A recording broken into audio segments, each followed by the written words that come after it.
Uruk is a place of firsts. The first big city in human history.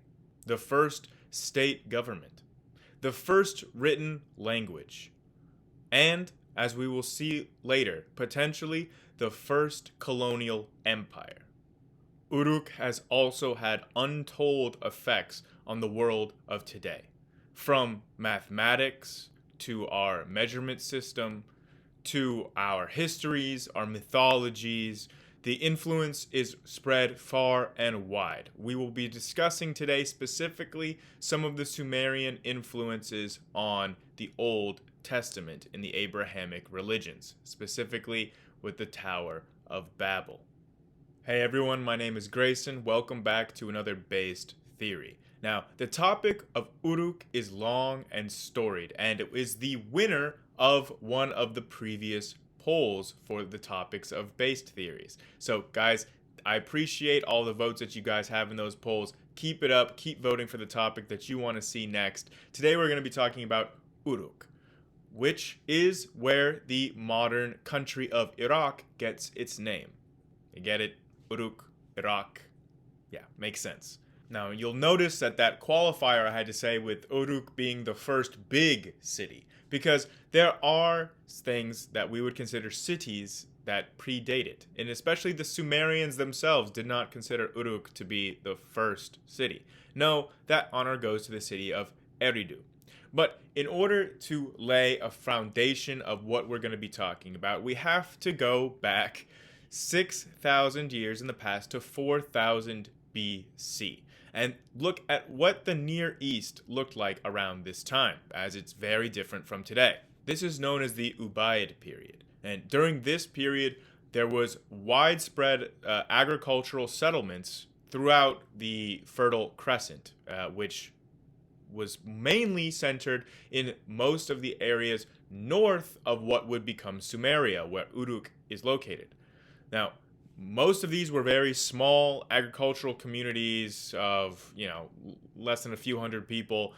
We might consider them to be villages or hamlets, but they did have a level of society, just nothing urban yet. They had irrigation works, which would imply that there was some kind of societal organization of getting a group of people together to do something. So some sort of means societally to facilitate that. The area that would later become Sumeria, an area in southern Iraq, was at this time very different than today. For starters, it was not a desert like today. It was much more lush and wet, like a estuary or a wetland, a marsh. There were tons of reeds. It was navigable by small boats, but it was not by any means the center of the more civilized areas that were, where the population density in these little villages was the highest was further north, up in Syria and more northern Iraq. At this point, the area that would later become Sumeria was more of a cultural backwater or at the fringe of this world. However, it should be noted that further south, actually, in the area of the Persian Gulf where modern-day Bahrain is located, there was a civilization that the Sumerians would later on look back on quite fondly, that of Dilmun. And Dilmun was considered by the later Sumerians as a sort of paradise land, a land of eternal youth where you could go and seek any kinds of healing or a returning of your youth and beauty.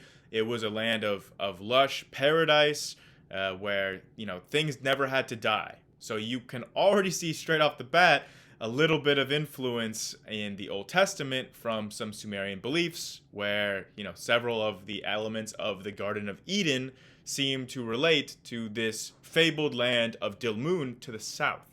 And in fact, archaeology has shown that Dilmun was quite a prosperous trading hub for goods from the Middle East all the way to India. And the Sumerians would have been placed right between the settled agricultural villages to the north and this sort of prosperous maritime trade network to their south, centered around Dilmun. And soon the boatsmen and the fisher folk of the southern Iraqi wetlands, the marshlands, soon began to facilitate trade and grow very wealthy indeed. And with the introduction of some of the irrigation techniques that were first pioneered to their north, it soon began to shape their environment to be able to establish more permanent and larger scale towns and cities. This is the environment from which the first city in human history crops up, named Eridu. Now, in the ancient Mid-East, there was a very specific and sacred relationship between cities and gods. Namely, each god had their own city, and the god physically resided within that city, and the god physically had to be given sacrifices, it had to eat and be made happy, and it was residing within the temple within that city. So each city had a very special relationship with their own patron deity. The patron deity for Eridu was Enki, and Enki was one of the most preeminent, highest ranking in the pantheon of Sumerian gods, especially in these early days.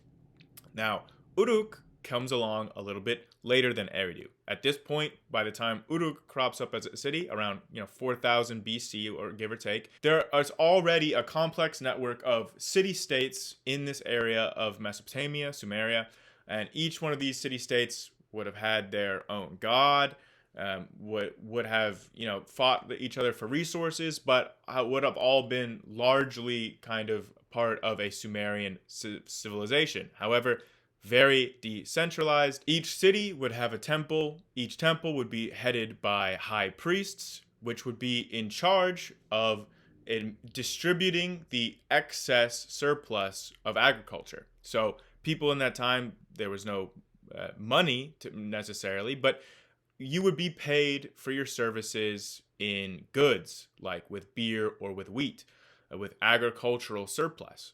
So the temple is sort of the linchpin organizer of society, which is distributing that excess that comes from agriculture and distributing it out to form any kinds of monumental constructions, irrigation canals, public works projects, any kind of conscripted labor for the workers to provide. In fact, this period could be seen as somewhat of an invention of debt, because each laborer would not necessarily be paid with the goods right there. You wouldn't just receive beer and wheat. You might get a chip that this chip is good for 2 bushels of wheat.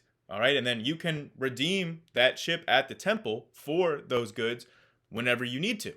So by this means, a sort of form of debt and an early form of currency was already cropping up in ancient Sumeria. But at this point in time, Uruk was just one of many cities. So how exactly did it rise to hegemony? Well, the Sumerians themselves conceptualized this through their mythology. And they have the patron god of Uruk attaining the leadership of the gods by attaining the most divine power directly from the old leader, Enki, in Eridu. But who was the patron god of Uruk?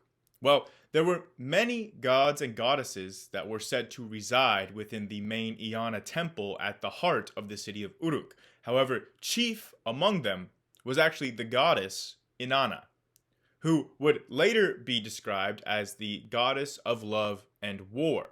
However, it seems in the very earliest days of Uruk, she may have represented more of fertility or motherhood or some kind of embodiment of abundance, as it is laid out in the text that the temple of Inanna itself, Inanna herself, was necessary to make the world good and right by distributing the agricultural surplus to the people in need, and thus doing good by the world and good for society.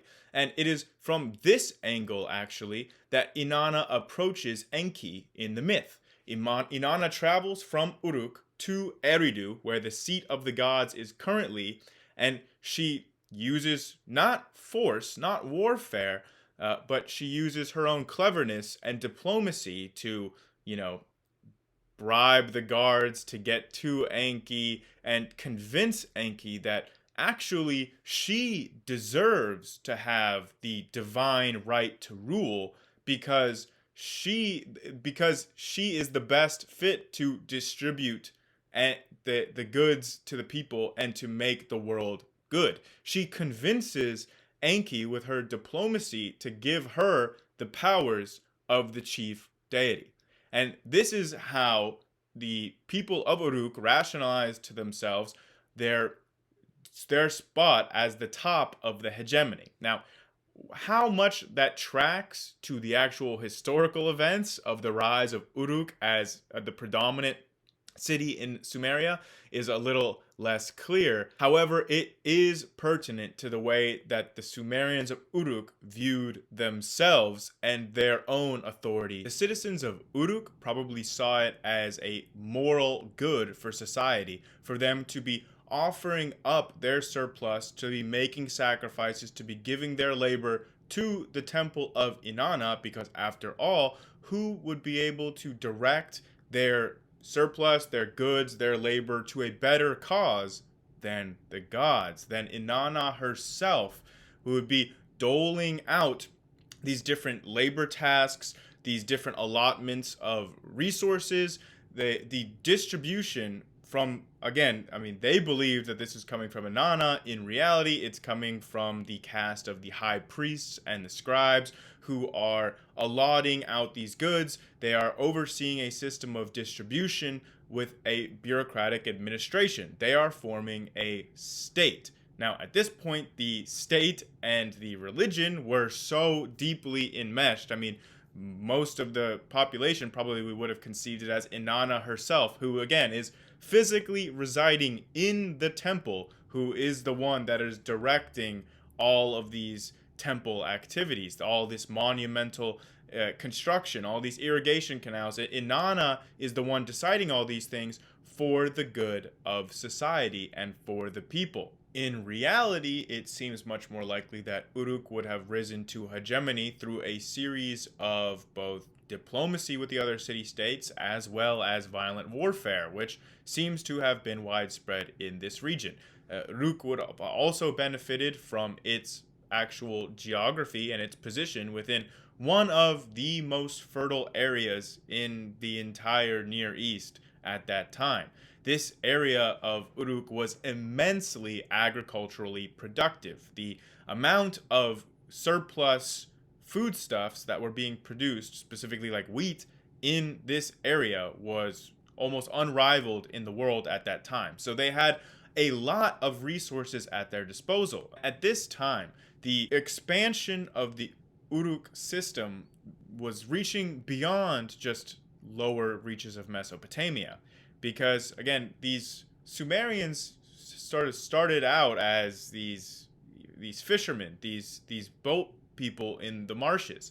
And they established a series of material goods and riches from trade. So trade was always a very integral part of Sumerian society and societal behavior. And in the time of the Uruk expansion, we actually start to see the expansion of these trade networks abroad to areas as far afield as the Iranian plateau in the east, even as far as the Indus Valley and India, which is just mind-blowing, but also all the way up north to Syria and Turkey, as well as all the way down to Egypt. And the relationship between these ancient Sumerians and Egyptians is very, very interesting indeed, because it seems to have been sort of a one-way exchange. That is, we find Sumerian goods and products in Egypt, and we see Sumerian influence in Egypt. For example, there is a Sumerian knife that seems like an important royal treasure that is within the royal family at one of these pre-dynastic Egyptian sites.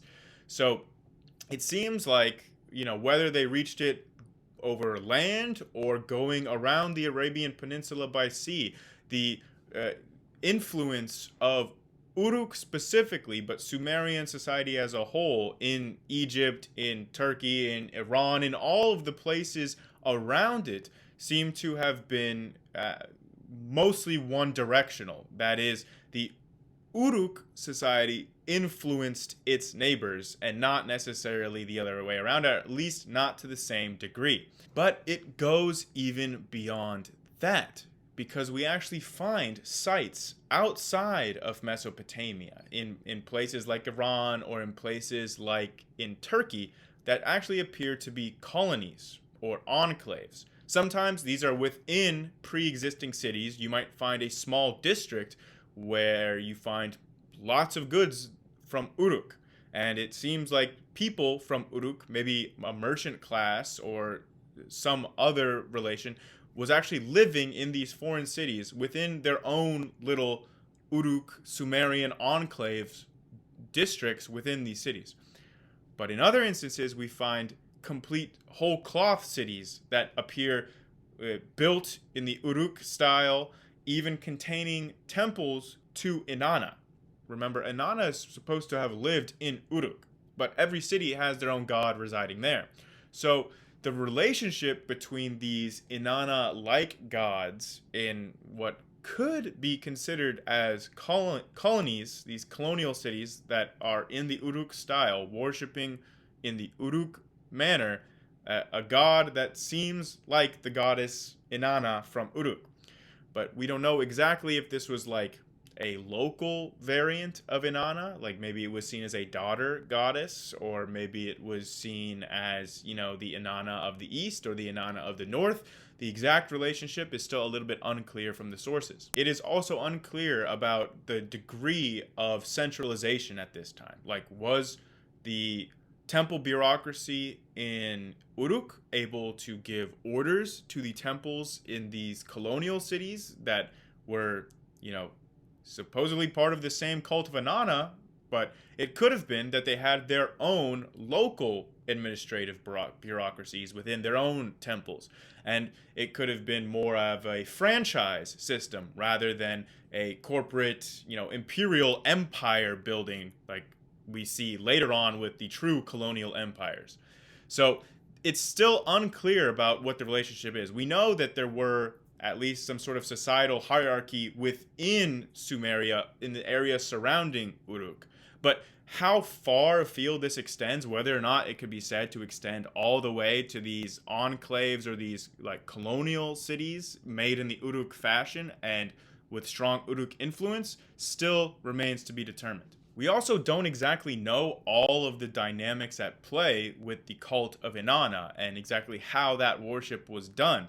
Again, she becomes, once she gains ascendancy from Eridu, she will eventually become the goddess of love, war, fertility. She's, the head honcho. I mean, it's maybe surprising to some who might think of these ancient civilizations as being very patriarchal, and in many ways that it was, but the main head of the gods was a female deity. And the most acclaimed priests could have been female priests of Inanna. However, there is also evidence for a priest kings, which is a later terminology. They would not have considered these people to be kings, but at least some evidence that may suggest that there was a singular high priest at the head of the cult of Inanna, which would have placed them at the head of the state in Uruk. It is also worth noting that the story for how Inanna got her powers of lovemaking and sexuality has another parallel with the Bible. Namely, again, in the Garden of Eden, Eve ate of the fruit of the tree of knowledge of good and evil. And when Inanna goes in search for her knowledge of sexuality and lovemaking to become the goddess of love, she actually finds a tree, and to gain the knowledge of sexuality, she eats the fruit from this tree of knowledge. So there's a ton of parallels, and also a snake is one of the guardians of one of the trees for the fruit that Inanna eats. So there's a ton of, let's just call them strong parallels here to another famous story. And outside of the religious mythological parallels, we can also talk about the other strong influences of Sumerian civilization on the world today. So it's very prominent when you think about why we have 60 seconds in a minute, why we have 60 minutes in an hour, or why we have 360 degrees in a circle. All of this traces back to the ancient Sumerians, because instead of mathematics as we use it today with base 10, the Sumerians used their mathematics of base 60. So this is the explanation for 60 seconds, 60 minutes, 360 degrees. All of these are base 60 measurements, and we get them all from the Sumerians. And you might wonder, why would the Sumerians have base 60? It makes sense. I mean, we have 10 fingers, so base 10 makes a lot of sense.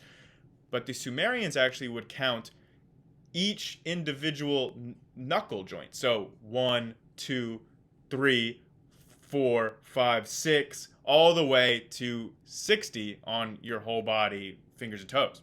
But their mathematical achievements were quite phenomenal. It seems, you remember Pythagoras and his famous theorem? Yeah, well, he might have stolen that from the Sumerians, who seem to have had knowledge of the Pythagorean method thousands of years before Pythagoras. In fact, we've literally found ancient Sumerian math homework where a scribe is going through the various math equations and problems as they're learning math. And they learned on these clay tablets. They were writing in reeds. Remember, they had an abundance of reeds from the marshes. And they needed mathematics in order to do their large-scale building projects. These are, fundamentally works of impeccable engineering, and they had to have, canal irrigation. They had these large ziggurat structures that they were building. I mean, these were some monumental constructions, the largest on Earth at the time. So now, at last, we have laid the groundwork to start talking about Uruk and the Tower of Babel, because there are a lot of very interesting parallels that we can discuss here.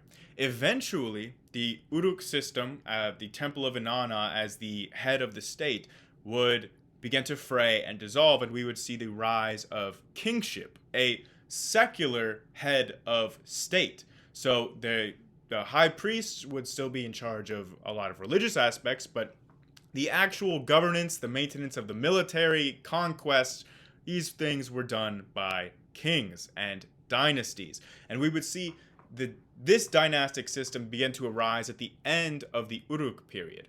And specifically, I mean, you guys have probably heard of some of the more famous Uruk kings, such as Gilgamesh. Now, Gilgamesh is the third king of Uruk, who goes on a legendary quest for immortality in what has been described as the very first story written down to us, the first hero's tale starring Gilgamesh. Now, Gilgamesh's tale is way too long for us to discuss today, so instead I wanted to talk about the much less discussed first two kings of Uruk, because they have a lot of interesting parts for us to digest here at the end of the video. Now, the first king is Enmerkar. Now, Enmerkar is really interesting because he is considered to be the actual one in the mythology of the Sumerians who invented writing. So it seems like writing may have come about from the Sumerian civilization towards the very end of the Uruk period, maybe at the beginning of the dynastic period, where you start having these rise of kings. I mean, after all, they attributed the invention of writing to their very first king. And this actually comes about because of conquest. Enmerkar is tired of a former colony of Uruk. Remember, I mean, Uruk had this big expansion and was establishing all these colonies literally hundreds of years before this period where you have the kingship. So Uruk has already been around for, 1,000 years at this point. They have a huge amount of history. And they have established all these colonies hundreds of years ago. And it's been hundreds of years. There is time for cultural divergence. Now, in the story, the king of Uruk is beefing with the king of Arata. Now, Arata is so far still undiscovered. We don't know exactly where this kingdom of Arata is. But in the myth, Arata is one of these former colonies of Uruk that has now gained its own regional hegemony over in the east, in the mountains. It was said that Arata grew rich because it was built near the sites of mines for lots of metals and lapis lazuli and rich materials, maybe even as far as Afghanistan.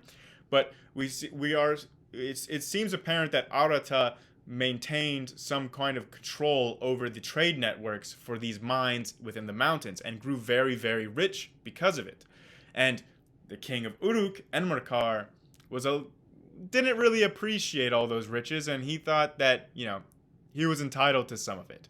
So he sends an envoy over to Arata, and he's got his demands, he gets a response, and Arata is supposed to be very far away, and the king is losing patience. He doesn't get the exact message, and he can't understand the garbled speech of the king of Arata anymore. There's been so much time that their cultures and languages have diverged so much that the original Uruk colonizers that first moved to Arata, their descendants are now speaking a language that's almost unintelligible to the king of Enmerkar. In fact, in his message to the king of Arata, he even reminds the king of Arata. He says, "Remember back to the golden era where we all spoke the same language, when we all built giant monumental architecture, and we all were one people before we split apart."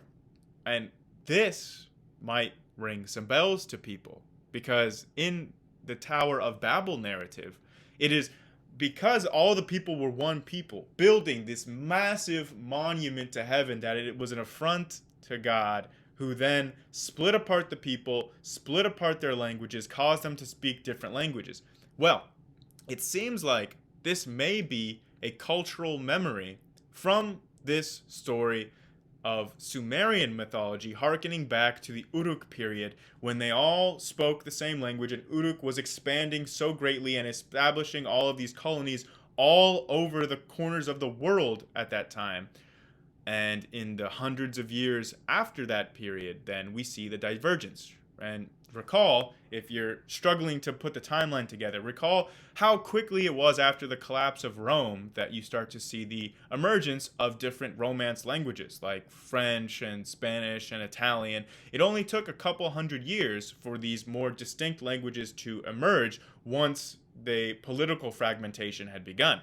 So it's not out of the question that in the hundreds of years between 3500 BC and 3000 BC, that these languages would have begun to diverge, but there would still be a cultural memory of when they all spoke the same languages and they were all the same Uruk people before they became far-flung across the world and began to diverge into different, potentially warring kingdoms.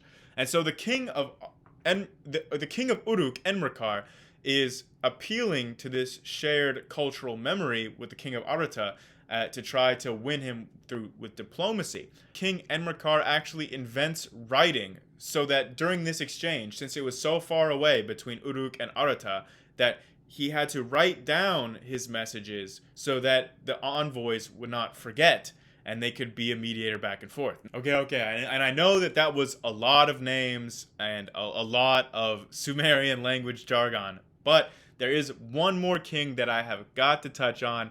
It's not that relevant to the overall story, but so cool. The second king of Uruk, Lugalbanda, is literally like an Avenger. Like, he's just a superhero, basically. I mean, you've got Gilgamesh going on his whole quest for immortality. He's super strong. I mean, he's 3/4 god or something. He's a demigod. But Lugalbanda, to me, is like, so I mean, straight up, he has superpowers. So he's on his way to fight in Arata. He's on his way, and he gets like dreadfully sick, and he has to get left behind. And so he is recovering in this cave. He's bound to die, but because he has a good heart and he saves a mythical Anzu bird, which is like a super cool mythical creature in Sumerian mythology, like kind of like this all-wise, all-powerful, mythological giant bird, and he saves a baby one. So to reward him for saving that baby bird, he's not only healed, but he gains superpowers so that he can catch up to the army. And his powers seem like a mix of the Flash and like the Hulk's jumps. I mean, he can not only, it's said that he can run and jump with like the speed of lightning, like he can jump like higher than the Hulk. I mean, he can jump hundreds of miles in a single bound. He's extremely fast, and he can run around with the power of lightning. I mean, I mean, I just can't even. I can't even. Sumerian mythology is unparalleled in cool factor. There are so many different myths that we could go into, and I would love to discuss on this channel.